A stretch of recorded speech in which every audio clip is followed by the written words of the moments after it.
एक क्वेश्चन देखो इलेक्ट्रोस्टैटिक्स का, थोड़ा सा टफ है, अपने आप ट्राई करना। ट्राई करने पर आपको समझ में आएगा ये जो थोड़ा सा बोल रहे हैं असल में कितना टफ है। एक रॉड है,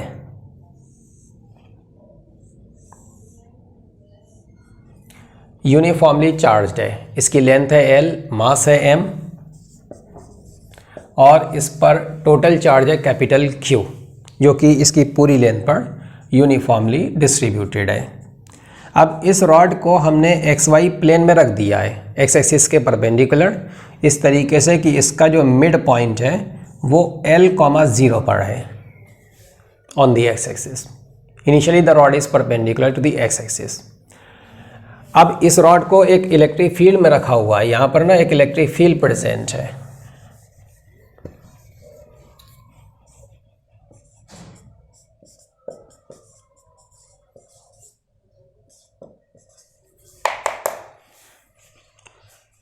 ये है electric field E0 into Y into I cap, this is the electric field. अब आपको इसमें यह बताना है कि फ्रॉम दिस इनिशियल पोजीशन अगर हम रॉड को रिलीज कर दें तो what is the angular velocity of the rod at the moment when it passes through the x axis, it becomes along the x axis for the 5th time. 5वीं दफ़ा जब ये एक्स एक्सिस पर आएगी ये रॉड, तो इसकी जो एंगुलर वेलोसिटी है वो आपको बताना है।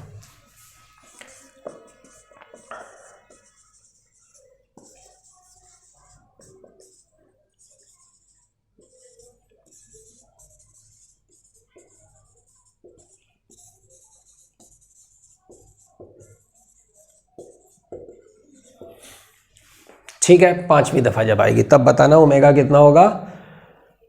क्वेश्चन बहुत मज़ेदार है, बेहतर ये होगा कि आप वीडियो को रोक दो और अपने आप ट्राई करो, ठीक है। उसके बाद फिर सोल्यूशन देखना, आपको बहुत मज़ा आएगा, ट्राई करना अपने आप। चलो देखो सोल्यूशन देखते हैं हम।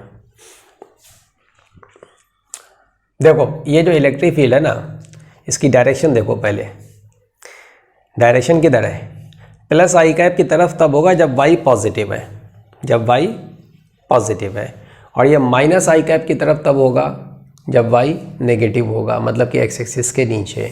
तो एक्स एक्सिस के नीचे इस सारे रीजन में इलेक्ट्रिक फील्ड माइनस आई कैप की तरफ है, और एक्स एक्सिस के ऊपर इस पूरे रीजन में इलेक्ट्रिक फील्ड पॉजिटिव आई कैप की तरफ है। तो ऊपर में अगर देखा जाए तो इलेक्ट्रिक फील्ड पॉजिटिव आई की तरफ है, नीचे में पूरे रीजन में इलेक्ट्रिक फील्ड लेफ्ट में है। दूसरी बात ये कि ये कोई यूनिफॉर्म इलेक्ट्रिक फील्ड नहीं है, ये वाई के साथ बदल रहा है, वाई के साथ। जैसे जैसे आप ऊपर जाओगे वाई की वैल्यू बढ़ेगी, जैसे जैसे एक्स एक्सिस से नीचे जाओगे वाई का वैल्यू बढ़ेगा, मतलब इलेक्ट्रिक फील्ड का वैल्यू बढ़ेगा, ठीक है। अब देखो हम क्या करेंगे, पहले तो एक चीज़ हम कैलकुलेट करते हैं, बाद में फिर हम इस पर आएंगे, इस इनिशियल ओरिएंटेशन की हम बाद में बात कर लेंगे। असल में अच्छा इसमें हो क्या रहा पहले वो समझा देते तुम लोग को हम, ताकि फिर सोल्यूशन समझ में आए कि हम कर क्या रहे हैं। देखो अभी रॉड जिस पोजीशन में है, तो पॉजिटिव चार्ज पर ये जो ऊपर वाला आधा हिस्सा है इसमें इलेक्ट्रिक फील्ड राइट में है, तो इस पर जो एलिमेंटल फोर्सेस लगेंगे ये राइट में लगेंगे ऐसे, और नीचे वाले आधे हिस्से पर एलिमेंटल फोर्सेस इधर लगेंगे, है ना। तो एक टॉर्क आएगा, वो इसको घुमाएगा, एक्सेलरेट करेगा, एंगुलर एक्सेलरेशन आएगा, एंगुलर वेलोसिटी बढ़ेगी, और ये प्रोसेस तब तक चलता रहेगा जब तक रॉड इस पोजीशन में आएगी, तब तक ओमेगा बढ़ रहा है। और ये फर्स्ट टाइम आई, अब ओमेगा तो आ गया, तो ये अपने ओमेगा की वजह से और घूमेगी, रोटेशनल इनर्शिया की वजह से ये इस पोजीशन में आ गई। जब ये इस पोजीशन में आ गई तो फिर इस पॉजिटिव हिस्से पर ऐसा नहीं है कि इलेक्ट्रिक फील्ड उल्टा फोर्स लगाने लगेगा, वो जो पॉजिटिव उधर था इधर आ गया। अब ये नीचे वाला इलेक्ट्रिक फील्ड इधर फोर्स लगाएगा, और ये जो पॉजिटिव हिस्सा है ये ऊपर चला गया, और इस पे ऊपर वाला इलेक्ट्रिक फील्ड इधर फोर्स लगाएगा। तो अभी भी आप देख लो कि टॉर्क उसी डायरेक्शन में लग रहा है क्लॉकवाइज, जो पहले लग रहा था वही क्लॉकवाइज अभी भी लग रहा है, और ये लगातार ऐसी क्लॉकवाइज लगता रहेगा, रॉड घूमते घूमते घूमते घूमते ये second time I x axis पर, ठीक है। उसके बाद फिर थोड़ा सा घूमेगी, फिर वही सिचुएशन बन जाएगी। तो लगातार रॉड पर क्लॉकवाइज टॉर्क ही लगेगा, लेकिन वो टॉर्क वेरिएबल टॉर्क है,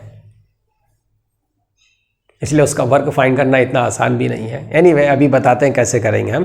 तो आपको ये बात समझ में तो आ गई होगी कि रॉड पर लगातार क्लॉकवाइज टॉर्क लगेगा। So starting from the initial position ये लगातार इसका ओमेगा बढ़ेगा यहाँ तक बढ़ा, उसके बाद और बड़ा और बड़ा और बड़ा और बड़ा बढ़ता चला जाएगा। ठीक है, पहले तो इसने ये इसने कंप्लीट किया 1/4 राउंड, उसके बाद फिर क्या होगा, ये पाई से और घूमेगा। Now this is the second time when the rod is on the x axis. उसके बाद फिर वो पाई से और घूमेगा, तब वो थर्ड टाइम एक्स एक्सिस से पार होगा। पहले तो π/2 से घूमा तब एक्स एक्सिस पर आया, उसके बाद फिर पाई से घूमा तब सेकंड टाइम एक्स एक्सिस, फिर पाई से घूमा थर्ड टाइम एक्स एक्सिस पर आ गया, उसके बाद फिर पाई से घूमा फोर्थ टाइम एक्स एक्सिस पर आ गया, फिर पाई से घूमा तब वो फिफ्थ टाइम एक्स एक्सिस पर आया है। और इस पूरे प्रोसेस में लगातार एक्सीलरेट हुआ है, ओमेगा बढ़ा है। तो ये जो फिफ्थ टाइम आएगा ना, इस टाइम पर इसका ओमेगा कितना वो हमें फाइंड करना है। तो देखो पहले हम एक इंटीग्रेशन करेंगे, बाकी फिर हम देखते हैं कि 5 बार होने का क्या मतलब है। देखो रॉड जब इस एक्स एक्सिस के अलॉन्ग आ गई, उस एक्स एक्सिस से ये जब थीटा एंगल और घूमेगी, ज़रा उस पोजीशन को हम बना रहे हैं।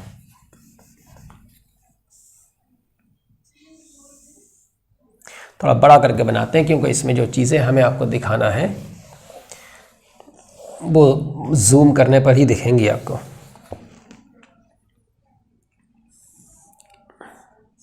ये देखो ये रॉड है, रॉड का आधा हिस्सा है, बाकी आधा हिस्सा इधर भी है। ठीक है, जैसे एलिमेंट इधर है वैसे एलिमेंट उधर है, और जैसे फोर्सेस इधर लगेंगे वैसे फोर्सेस उधर आधे हिस्से पर भी लगेंगे। किसी टाइम पर जब ये रॉड घूमते घूमते इस ओरिएंटेशन से थीटा एंगल इधर आ गई है। अब ज़रा इस पोजीशन में आप ज़रा एक एलिमेंट कंसीडर करो इस रॉड पर। यहाँ पर ये एलिमेंट हमने लिया, अच्छा ये जो हमने एलिमेंट लिया है ये यहाँ से अगर हम r डिस्टेंस पर ले लें, ये डिस्टेंस है r, तो इंटीग्रेशन में फिर r की वैल्यू 0 से l/2 तक चेंज होगी। दूसरी बात, इस एलिमेंट की जो लेंथ है वो dr हो जाएगी, मतलब कि इस एलिमेंट पे चार्ज कितना हो जाएगा, charge per unit length into the length of the element. अब इस एलिमेंट पर इलेक्ट्रिक फील्ड एक फोर्स लगाएगा। देखो ये थीटा है और ये r है, तो ये y की वैल्यू कितनी हो जाएगी, ये हो जाएगी r sin थीटा। तो y का अगर इतना वैल्यू है तो इस एलिमेंट की लोकेशन पर इलेक्ट्रिक फील्ड हमें पता चल गया, तो इस एलिमेंट पर जो फोर्स लग रहा है वो हमें मिल जाएगा।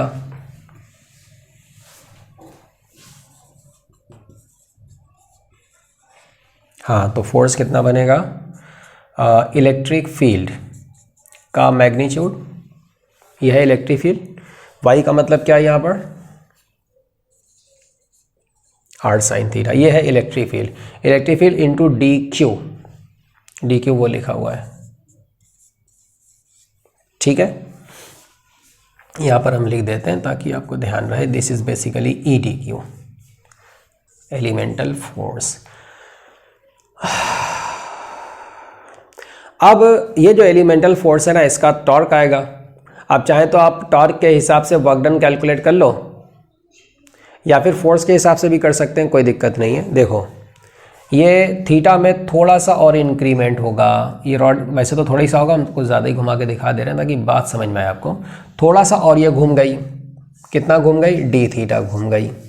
तो ये एलिमेंट घूम करके फिर यहाँ पर आ गया, ये यहाँ से चल के यहाँ पर आ गया, राइट। मतलब कि ये अगर आर है तो ये डिस्प्लेसमेंट इसका कितना बना, this is almost a linear displacement because D theta is very small.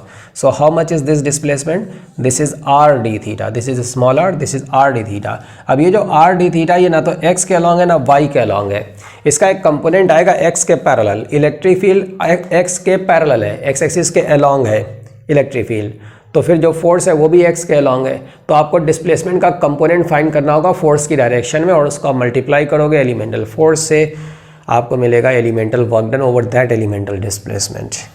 Okay, हाँ अब जरा एंगल का चक्कर फंस रहा है यहाँ पर, तो देखो एंगल के लिए हमें अलग से फिगर बनाना पड़ेगा। ये एक्स एक्सिस है, ये रॉड है, एलिमेंट यहाँ पर है, ये उसके परपेंडिकुलर डी आर है, रॉड की लेंथ के परपेंडिकुलर ये डी आर है। अगर ये थीटा एंगल है, ये एक्स एक्सिस की डायरेक्शन है, ये भी थीटा हो जाएगा, ये एंगल थीटा हो गया। ये एंगल कितना हुआ 90 माइनस थीटा, तो डी आर का कंपोनेंट इधर कितना आया, D R cos 90 minus theta, I mean D R sine theta, right. तो फोर्स की डायरेक्शन में D R sine theta, this is the displacement of the element. जब रॉड डी थीटा से घूमी तब फोर्स की डायरेक्शन में एलिमेंट का डिस्प्लेसमेंट। अब एलिमेंट पर लगने वाला फोर्स, तो ये हो गया एलिमेंटल वर्क डन। एलिमेंट पर एलिमेंटल डिस्प्लेसमेंट के लिए जो वर्क आया वो इतना आया। हम फाइंड करेंगे एलिमेंट पर work for the complete displacement of pi, 0 to पाई, इस ओरिएंटेशन से इस ओरिएंटेशन तक। ठीक है, आधा राउंड कह लीजिए आप, आधा राउंड घूमने में, पाई एंगल से घूमने में, 0 से पाई तक घूमने में कितना वर्क हुआ सिर्फ एलिमेंट पर। ये जो एलिमेंट है वो यहाँ से चल के यहाँ पर पहुँचेगा, यहाँ से चल के यहाँ पे पहुँचेगा। अब अगर एक एलिमेंट पर हम फाइंड कर लेंगे तो फिर सारे एलिमेंट्स का हम ऐड कर देंगे, टोटल वर्क मिल जाएगा ऑन द कंप्लीट रॉड। अभी जो हम इंटीग्रेशन कर रहे हैं ये थीटा के लिए कर रहे हैं, थीटा के रेस्पेक्ट में करेंगे हम। ठीक है, थीटा के रेस्पेक्ट में मतलब कि just for one element we are finding this work done only on one element for this complete rotation 0 to pi. So 0 to pi theta के लिमिट्स है।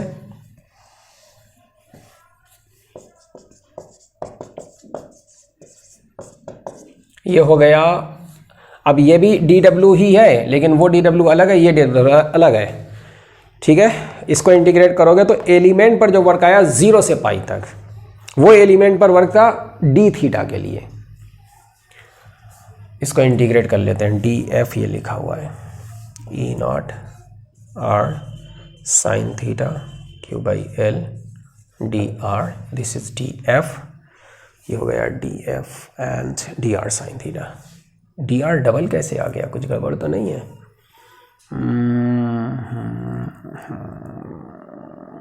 गड़बड़ हो गई एक, ये आर डी थीटा है, this is R D theta, displacement is R D theta, और यहाँ पर हमने डी आर लिख दिया गलती से। So this is not D R, this is R D theta, right? Okay fine. So its component is R D theta into cos 90 minus theta, that is R D theta sine theta. ये गलत लिख दिया हम, R D theta and sine theta.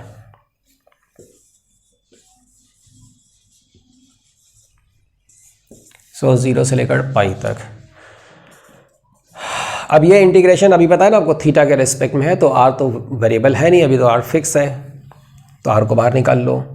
एक ये are है और एक ये आर है और ये भी बाहर आएगा, तो आर स्क्वायर बाहर आ गया, डी आर बाहर आ गया, क्यू बाई एल बाहर आ गया, अंदर में बचा क्या रह गया, sine theta and sine theta.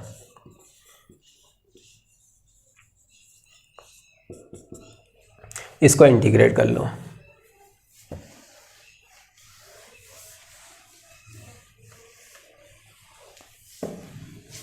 Okay fine, तो अब हम क्या करेंगे,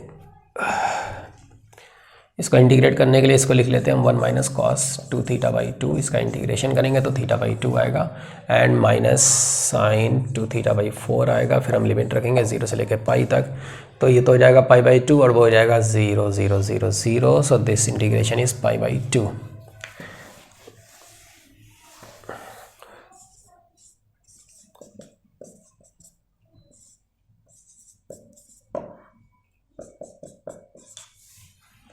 कितना बताए थे, 0 से पाई तक, that was theta by 2 and so this is pi by 2। Okay fine, तो ये इंटीग्रेशन है pi by 2 E naught Q by L and R square D R. ठीक है, ये हमने फाइंड किया एक एलिमेंट पर वर्क 0 से पाई तक घूमने पर। अब ऐसे तो बहुत से एलिमेंट हैं, ये देखो ये बहुत से एलिमेंट हैं, तो सबके लिए करना है। तो अब इंटीग्रेशन करेंगे 0 से एल बाई 2 तक, लेकिन जैसा इसमें है वैसे उधर के आधे हिस्से में भी है, तो इंटीग्रेशन तो हम 0 से एल बाई 2 तक ही करेंगे, लेकिन उसका क्या कर देंगे, डबल। तो ये पूरी रॉड के लिए आ जाएगा वर्क डन। पूरी रॉड पर जो वर्क हुआ रॉड के पाई से घूमने पर, उसका ऊपर का जो आधा हिस्सा है, जब वो 0 से पाई तक घूमा, उस आधे हिस्से पर वर्क 2 हटा दो, 0 से एल बाई 2 तक, इसको इंटीग्रेट कर लो। अब ये आर के रेस्पेक्ट में इंटीग्रेशन है, आर के रेस्पेक्ट में, तो ये आधा हिस्सा पूरा कवर हो जाएगा। इस पर जितने एलिमेंट है उन सब पर टोटल वर्क डन। डबल कर दिया तो नीचे भी आधा हिस्सा वैसे ही, उस पर भी ऐसे ही वर्क होगा। सो this is the total work done 0 से लेके पाई तक, सिर्फ 0 से लेके पाई तक।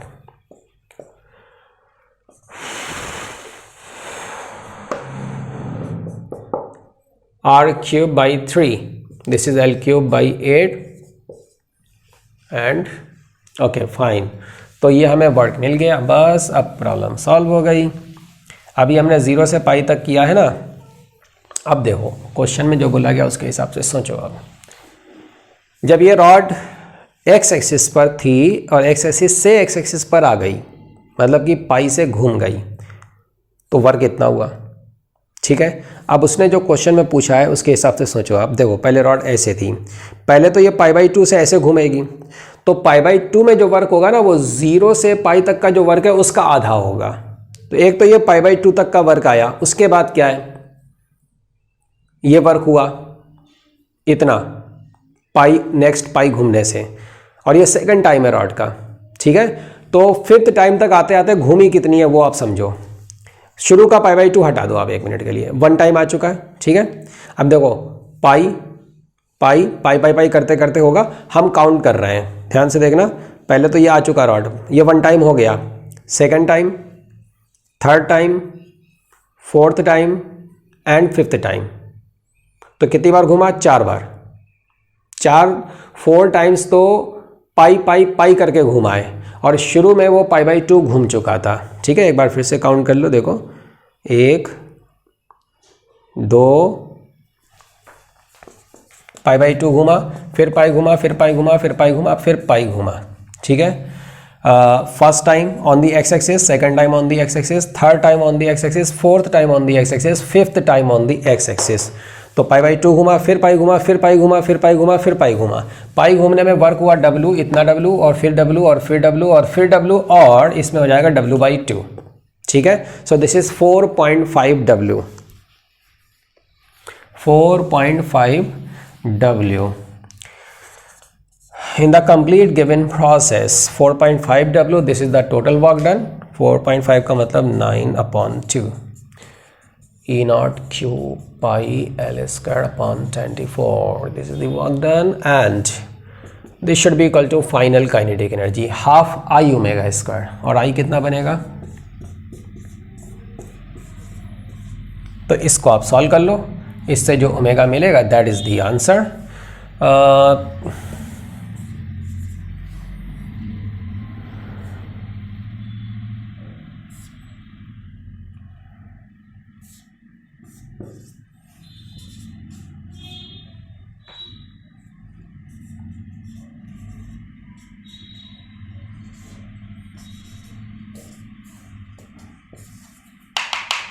This is the answer।